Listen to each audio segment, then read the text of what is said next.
12 নৱেম্বৰ 1996 চনত দুপৰীয়া ঠিক 3 বজাত এখন প্লেন কাজাখস্তানৰ পৰা আমাৰ ইণ্ডিয়াত দিল্লীলৈকে আগমন কৰিছিল আৰু ঠিক তেনে সময়তে আৰু এখন প্লেন আমাৰ ইণ্ডিয়া দিল্লীৰ পৰা সাউদি আৰবিয়ালৈ এখন প্লেন গৈ আছিল আৰু সেই প্লেন দুখন ঠিক এটা সময়তে চলি আছিল সেই প্লেন দুখনৰ ৰাস্তা প্ৰায় ছেম আছিল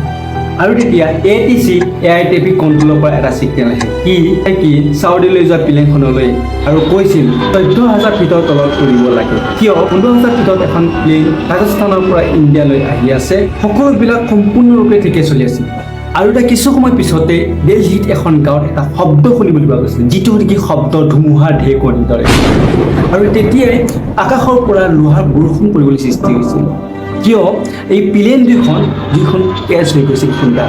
আৰু প্লেনখনত থকা যিমানবোৰ পেছেঞ্জাৰ আছিল প্ৰায় গোটেইবোৰৰ মৃত্যু হৈছিল যেতিয়া এই এক্সিডেণ্টটো হৈছিল তেতিয়া এইটোৱে কৈছিল যে এইটোৱে ভাৰতবৰ্ষৰ আটাইতকৈ ডাঙৰ এক্সিডেণ্ট বুলি কোৱা হৈছিল হয় আগতো হোৱা নাছিল হয় পিছতো তেনেকুৱা ধৰণৰ ঘটনা কেতিয়াও হোৱা নাছিল প্ৰায় কেইবা বছৰৰ পিছত 12 জুন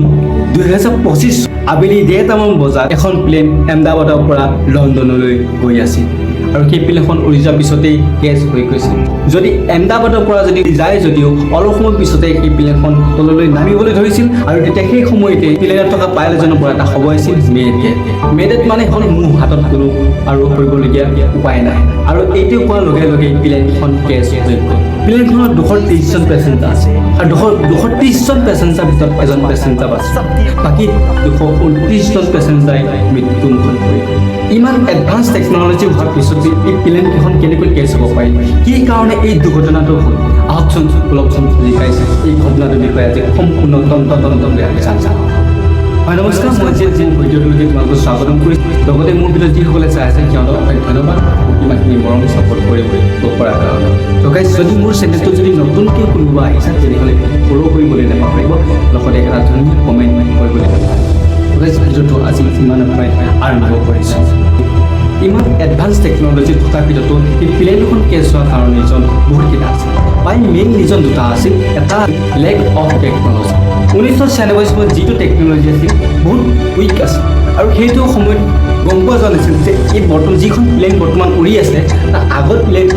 আগত বৰ্তমান যিখন প্লেন উৰি আছে বা ইফালে যিখন প্লেন উৰি আছে বা সিফালে যিখন প্লেন উৰি আছে সিহঁতৰ কোনো লোকেশ্যন গম পোৱা কিন্তু কোনো সেই প্লেনকেইখনৰ কোনো লোকেশ্যন গম পোৱা যোৱা নাছিল এইটোৱে আছিল বহুত ডাঙৰ এটা প্ৰব্লেম সেই দিনত এইটোৱে আছিল বহুত ডাঙৰ বহুত দুৰ্বল এটা টেকনলজি